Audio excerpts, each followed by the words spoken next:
तो आज हमारे साथ हैं गौरव यादव जी, AIR 23। सबसे पहले तो गौरव यादव जी अपने बारे में थोड़ा बताइए, आप कहाँ से हैं और आपका बैकग्राउंड क्या है? मैम मैं रेवाड़ी हरियाणा से हूँ और रेवाड़ी के गांव के अंदर रहता हूँ, बालिया किला नाम है। अब MBBS कर रहा हूँ मैम एम्स दिल्ली से। आपको इंस्पिरेशन कहाँ से मिली डॉक्टर बनने की? मैम मेरा कजन ब्रदर है, वो उसने MBBS किया था MAMC से, तो उससे इंस्पायर हुआ था।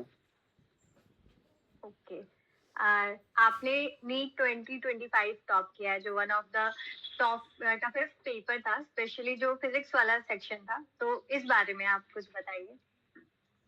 मैम मेनली मैंने पेपर जो स्टार्ट किया था बायो से किया था, तो मैंने बायो में एक्यूरेसी अपनी बहुत अच्छी रखी और उसके बाद फिजिक्स के जितने क्वेश्चन हुए थे वो सोल्व किए। उसके बाद केमिस्ट्री की, उसके बाद फिजिक्स के हार्ड वाले क्वेश्चन जितने मैं कर पाया वो वाले सोल्व किए और अच्छा हुआ पेपर। और मोटिवेशन लूज नहीं किया पूरे पेपर में बस। ओके। तो आपने अपनी ये जो नीट की प्रिपरेशन है वो शुरू कहाँ से की थी, कब की थी? मैम थोड़ा बहुत 9th 10th से पढ़ना स्टार्ट कर दिया था मैंने, पर मेन प्रिपरेशन 11th 12th से स्टार्ट की थी। अच्छा, तो 11th और 12th में आपका जो डेली रूटीन था वो कैसा था? मैम मेरी जो क्लासेस होती थी वो सुबह 9 बजे से लेके शाम के 4 5 बजे तक होती थी। तो मैक्सिमम टाइम तो क्लास में जाता था और आने के बाद थोड़ा रेस्ट ले लिया, उसके बाद डिनर किया और 9 बजे से लेके रात के 1 या 2 बजे तक पढ़ाई की, उसके बाद सो गया। इतनी देर पढ़ने के बाद भी होता है कि कोई एक पेपर हमें बहुत टफ लगता है, तो आपके लिए वो कौन सा पेपर था जो आपको बहुत ज्यादा टफ लगता था और आपने उसको कैसे मास्टर किया फिर? हमारे में टेस्ट सीरीज होती थी, उसमें फोर्टनाइटली टेस्ट नाम से पेपर आते थे, वो थोड़े टफ होते थे। तो उसमें भी मैं जो मेरा मेन मेन पॉइंट होता था जिसमें मैं बहुत अच्छा था उसे पहले अटेम्प्ट करता था, जिससे कि मेरा कॉन्फिडेंस बूस्ट अप हो और मैं हार्ड वाले क्वेश्चन भी आसानी से अटेम्प्ट कर सकूं बाद में। अच्छा अच्छा, तो आपने फिर NCERT टेस्ट सीरीज और प्रीवियस ईयर के क्वेश्चंस को कैसे यूज किया? हम जो भी चैप्टर जो टीचर्स पढ़ाते थे पहले तो टीचर के साथ साथ उनके नोट्स पढ़ना होता है। उसके बाद मैंने अपनी एनसीईआरटी पढ़ी। एनसीईआरटी पढ़ने के बाद अपने मॉड्यूल से क्वेश्चन किए। उसके बाद प्रैक्टिस अच्छे से होने के बाद मॉड्यूल की, उसके बाद PYQ सोल्व किए, जिससे कि वो चैप्टर अच्छे से कंप्लीट हो जाए। और पेपर तो हमारे टेस्ट होते रहते थे वहाँ पे कैंपस के अंदर। आपने बताया कि आप 9 बजे के बाद पढ़ाई शुरू करते थे, तो आपका ये डेली का एक फिक्स प्लान रूटीन था या फिर फ्लेक्सिबल टाइमिंग भी होती थी आपकी? फ्लेक्सिबल था, डिपेंड पूरा ये करता था मेरा मन क्या कर रहा है उस टाइम करने का। जबरदस्ती पढ़ाई नहीं की।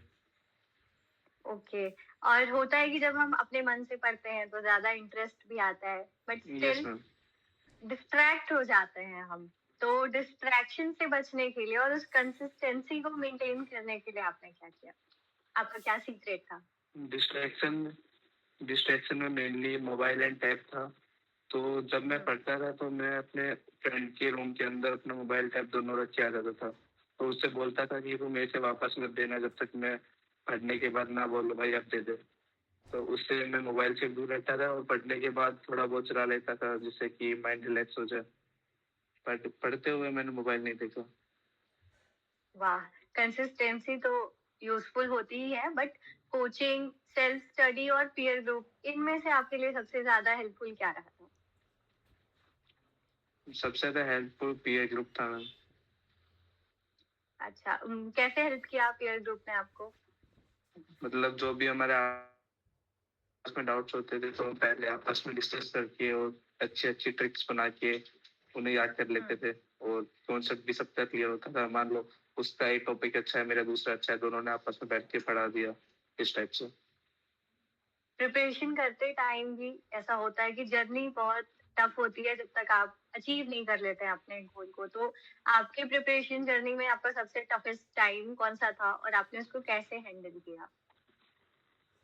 मेरी जर्नी में टफेस्ट टाइम लास्ट वाला टाइम था, मतलब नीट से 1 2 महीने पहले वाला। उस टाइम पे मतलब एक ये प्रेशर था कि पूरा सिलेबस रिवाइज करना है और टेस्ट भी बहुत स्पीड से हो रहे थे, तो उनमें भी अच्छे नंबर मेंटेन करने हैं।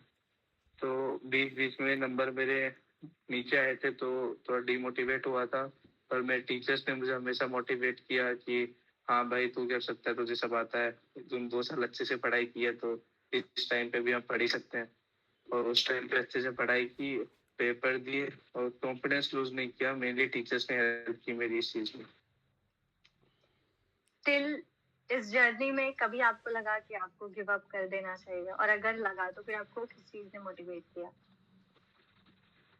Give up in the sense तब लगता था जब मैं क्लास के अंदर जो पोजीशन थी वो ज्यादा ही नीचे आ जाए, तो लगता था मतलब इतनी ऊपर से पिछले टेस्ट में और इस टेस्ट में इतना नीचे आ गया, मतलब हमने कुछ गलत काम किया है बीच में, मतलब सही तरह से तैयारी नहीं की। तो टीचर्स ही मोटिवेट करते थे हर चीज में। टीचर्स हमेशा रेडी रहते थे मोटिवेशन के लिए। टीचर्स तो गाइड करते हैं अच्छा, लेकिन फिर भी एक होता है कि जब पेरेंट्स एक्सपेक्ट कर रहे होते हैं, अपने सर्कल में लोग अच्छा कर रहे होते हैं, तो होता है वो पीयर प्रेशर, पेरेंट्स के एक्सपेक्टेशंस और स्ट्रेस को आपने कैसे मैनेज किया? ये तो था कि मेरे पेरेंट्स की एक्सपेक्टेशन बहुत ज्यादा थी, क्योंकि मैं 10th में भी काफी अच्छा था और पीयर ग्रुप में प्रेशर होता है कि वो बच्चा अच्छा हो रहा है तो मुझे भी करना चाहिए। पर मतलब इस चीज से मैं सेकेंडरी रहता था अपने माइंड के अंदर। प्राइमरी ये था कि मुझे अपने आप से बेटर करना है, जो मैंने पिछले टेस्ट में किया था उससे अच्छा होना चाहिए, चाहे दूसरे से अच्छा हो या ना हो। मेरे पास 2 साल है, 2 साल में मुझे परफेक्ट बनना है। तो आप अपना पर्सनल मंत्रा हमें बताइए, जिसने आपको अपनी जर्नी में आगे रखा हमेशा। मेरा बस मैम यही था कि प्रैक्टिस करते रहना है, कभी हार नहीं माननी। हार मतलब थोड़ा सा भी ऐसा लग रहा है कि आप थोड़ा नीचे आ रहे हो तो मोटिवेट हो। इंटरनल मोटिवेशन बेस्ट होता है मैम मेरे लिए। एक्सटर्नल मोटिवेशन 1 या 2 दिन चलता है, पर इंटरनल मोटिवेशन अच्छा होता है। तो टीचर्स भी थोड़ा एक्सटर्नल मोटिवेट करते थे, उससे इंटरनल मोटिवेशन और अच्छा होता था और उससे सही रहता था। मेन मंत्र तो यही था कि हार नहीं माननी, बस पढ़ते रहना है और अच्छा रिजल्ट तो आना ही है। लास्ट में ये सोचा था और आया भी, अच्छा रिजल्ट है। बिल्कुल सही कहा आपने, इंटरनल मोटिवेशन ही परमानेंट चीज होती है। तो इस मोटिवेशन के साथ जब आप आगे बढ़े, तो एग्जाम के दिन आपका माइंडसेट कैसा था? नर्वस थे आप या कॉन्फिडेंट थे? एग्जाम वाले दिन जब मेन एग्जाम हुआ था नीट वाला, तो थोड़ा बहुत नर्वस तो होता ही है। मतलब मेन पेपर है, 2 साल तैयारी की है, पर ज्यादा नर्वस नहीं था मैं। पर जब मैंने पेपर करना स्टार्ट किया तो बायो थोड़ा इजी था, तो नर्वसनेस थोड़ी कम हुई थी। पर जैसे ही फिजिक्स पे आया तो थोड़ी नर्वसनेस बढ़ी थी मैं उस टाइम के ऊपर। ऐसा लगा था कि मतलब जो मैंने प्रैक्टिस किया है 2 साल उससे थोड़ा डिफरेंट पेपर आया हुआ है। तो उस टाइम पे बस यही किया मैंने कि मुझे अब घबराना नहीं है। मतलब सबके लिए हार्ड है, मेरे लिए हार्ड है तो ऐसा तो नहीं है बस मेरे लिए ही हार्ड है। तो अब मैं भी घबरा गया तो सबकी तरह नीचे आ जाऊंगा। तो उसे मेंटेन किया अपने माइंड को और आराम से स्मूथली पेपर दिया जितना सोल्व हो। बिल्कुल। बहुत बार ऐसा भी होता है कि हमें सारे क्वेश्चन आ रहे होते हैं, लेकिन टाइम मैनेजमेंट नहीं हो पाता है। तो पेपर अटेम्प्ट करते समय आपकी टाइम मैनेजमेंट की स्ट्रेटजी क्या थी? टाइम मैनेजमेंट में मेरा ये रूटीन था कि मतलब पहले बायो करना है, उसके बाद फिजिक्स एंड लास्ट में केमिस्ट्री। मेरी केमिस्ट्री बहुत अच्छी थी तो मैं केमिस्ट्री जितने भी कम टाइम में कर सकता था जल्दी से सोल्व। तो बायो मैंने अच्छे से करता था सबसे पहले। मतलब पहला सब्जेक्ट बायो होता था, उससे 40-50 मिनट दिया और अच्छे से कर दिया। मतलब फाइनल मतलब वो है उसकी ओएमआर लास्ट में बनना है। उसके बाद फिजिक्स जितना टाइम ले रहा है उससे उतना टाइम दिया आराम से और लास्ट में केमिस्ट्री कर दिया। केमिस्ट्री के लिए मैं 20 से 30 मिनट देता था बस। मेनली टाइम फिजिक्स लेता था। ओके। आपका ऑल इंडिया रैंक 23 आया, आपका क्या रिएक्शन था अपने रिजल्ट को देखने के बाद? मतलब रिएक्शन तो बहुत अच्छा था कि मतलब एम्स दिल्ली जो इंडिया का बेस्ट मेडिकल कॉलेज है उसमें पढ़ने का चांस मिला है और मजा भी आ रहा है एम्स दिल्ली में बैठ के पढ़ने में। बहुत अच्छा लगा था मैम उस दिन। तो मतलब एक पार्टी वाला माहौल बन गया था। आपके पेरेंट्स और आपके टीचर्स जिन्होंने आपको इतना गाइड किया, इतना सपोर्ट किया, आपके पीयर प्रेशर जिसको आपने इतना वैल्यू किया, उनके क्या रिएक्शंस थे इसमें? उन्हें भी बहुत अच्छा लगा था। मतलब रिजल्ट आते ही पहले पेरेंट्स ने बधाइयाँ दी मेरे से, उसके बाद उन्होंने पार्टी दिया एंड टीचर्स ने भी मेरे लिए पार्टी ऑर्गेनाइज की थी और वहाँ बुलाया था। और पीआई ओके। ग्रुप तो मैम अच्छा, पीआई ग्रुप में सबसे अच्छा हुआ था, तो सबको अच्छा लगा। तो आपको क्या लगता है कि नीट क्रैक करने में आपको सबसे ज्यादा जो एक की एलिमेंट होता है, जो हेल्पफुल होता है, वो क्या रहा? पीआई ग्रुप से फनी बातें और पढ़ाई वाली बातें, पेरेंट्स और टीचर्स का मोटिवेशन एंड भरोसा जो मेरे ऊपर था। ओके। क्योंकि अभी आपने नीट क्रैक कर लिया है, आपकी एक अपनी जर्नी रही है, तो अगर कोई स्टूडेंट आपसे टिप्स लेने के लिए आता है टॉपर बनने के लिए, तो उसे क्या टिप्स देंगे आप? टिप्स मैम बच्चे पे डिपेंड करता है, मतलब बच्चा कैसा है, मतलब वो उसका नेचर कैसा है, वो किस सब्जेक्ट में ज्यादा अच्छा है, किस में ज्यादा अच्छा नहीं है। तो इसके लिए पर्सनलाइज्ड होना चाहिए, मतलब जो बच्चा मुझे बताए पहले कि मैं ऐसा ऐसा है मेरे साथ, तो उस हिसाब से मैं उसे टिप्स दे सकता हूँ। और टॉपर मंत्रा पे ऐसा होना भी चाहिए, ऐसा होने भी वाला है, ओके। इसलिए मैम ये बट ज्वाइन किया मैंने। जी, तो एक बात बताइए कि स्ट्रेटजीज तो ठीक है, बट एक डेली रूटीन होती है, एक हैबिट होती है, तो वो कौन सी हैबिट होनी चाहिए जो हर एस्पिरेंट को हमेशा फॉलो करना चाहिए? एक हैबिट बस ये होना चाहिए कि डेली थोड़ा बहुत पढ़ाई करें, मतलब कंसिस्टेंसी होना चाहिए। मतलब ये नहीं है कि 2 दिन पढ़ा, 3-4 दिन गैप ले लिया। डेली पढ़ लो, मतलब जितना मन कर रहा है उतना पढ़ो, पर डेली पढ़ो मैम। मतलब उससे माइंड में ऐसे लगता है कि डेली कुछ ना चीज आप नया सीख रहे हो, और माइंड डेवलप होता है उस हिसाब से। और मोटिवेशन भी आता है कि आज मैंने ये चीज नया सीखा, अब मैं कल एक और नई चीज सीखने वाला हूँ, तो उस चीज से अच्छा लगता है। अब अभी आप दिल्ली में हैं, आपने बताया, तो नीट प्रिपरेशन के कंपैरिजन अभी जो आपका मेडिकल कॉलेज लाइफ चल रहा है, वो कैसा लग रहा है आपको? नीट प्रिपरेशन में मेनली तो पढ़ाई होती थी, पर यहाँ पे पढ़ाई के साथ साथ आउटसाइड एक्टिविटीज भी बहुत ज्यादा है, मतलब स्पोर्ट्स वगैरह, डांस, सिंगिंग वगैरह हर चीज में पार्टिसिपेट कर सकते हैं। और अभी पल्स इवेंट भी हुआ था, तो उसमें भी पार्टिसिपेट किया। तो मतलब नीट प्रिपरेशन से तो काफी अच्छी लाइफ है इस जिले के अंदर। सारी जो भी हमें फैसिलिटीज चाहिए वो सब यहाँ पे है। मतलब आपका हार्ड वर्क बहुत फ्रूटफुल रहा, तो आपके कॉलेज Yes, का ma'am. पहला दिन आपका कैसा था?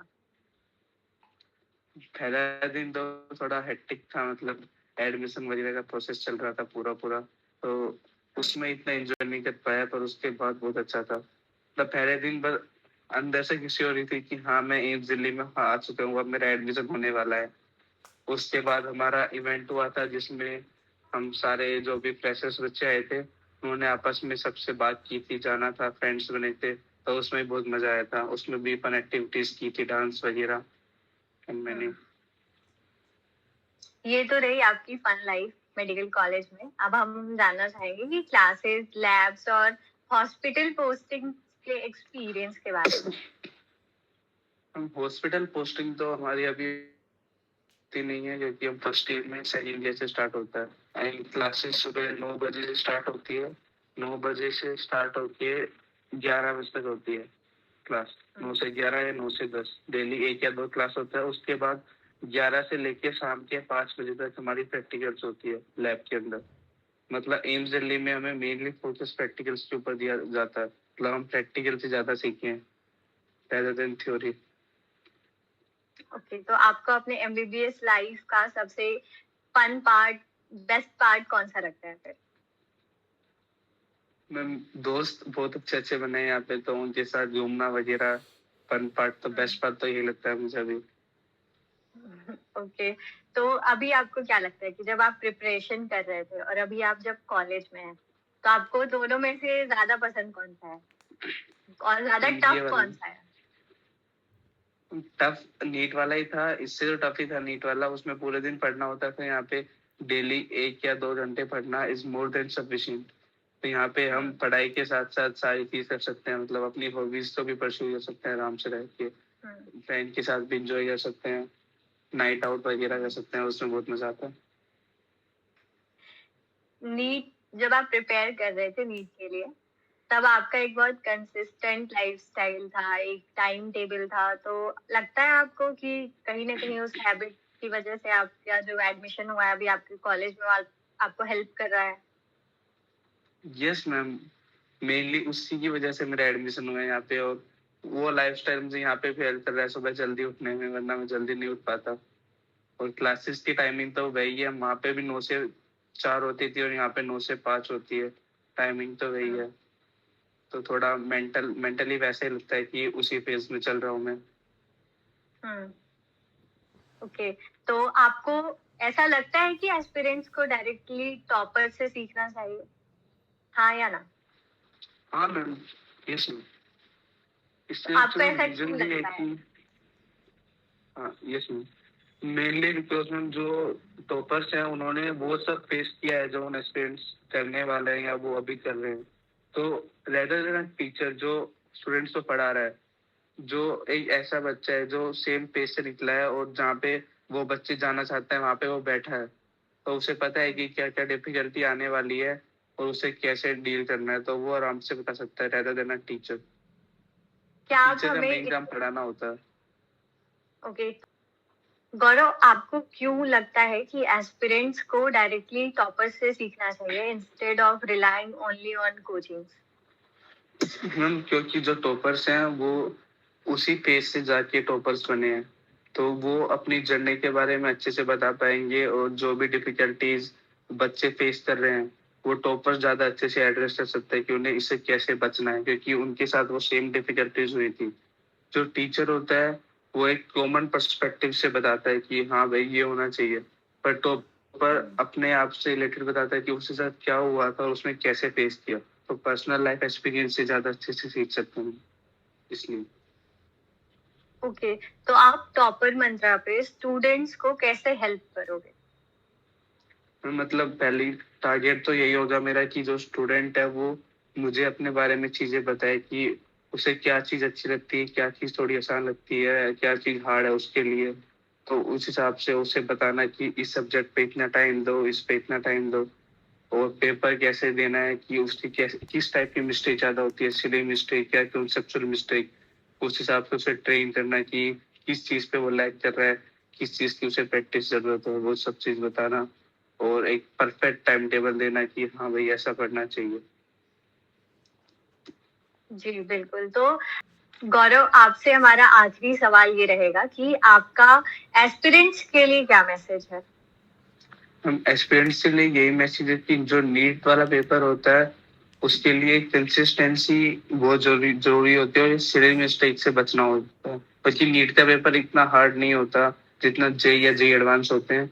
इस नीट के पेपर में सिली मिस्टेक जितनी कम होगी उतना फायदा होता है। कॉन्सेप्चुअली सब बच्चों को आता होता है मेन चीजें, पर सिली मिस्टेक कम करनी होती है, तो सिली मिस्टेक के ऊपर थोड़ा ध्यान दें और अपना कॉन्सेप्ट अच्छा बनाएं। धन्यवाद गौरव, अपना इतना प्रीशियस टाइम हमें देने के लिए। Thank you. तो आज हमारे साथ है गौरव यादव जी, AIR 23। सबसे पहले तो गौरव यादव जी, अपने बारे में थोड़ा बताइए, आप कहाँ से हैं और आपका बैकग्राउंड क्या है? मैम मैं रेवाड़ी हरियाणा से हूँ, और रेवाड़ी के गांव के अंदर रहता हूँ, बालिया किला नाम है। अब MBBS कर रहा हूँ मैम एम्स दिल्ली से।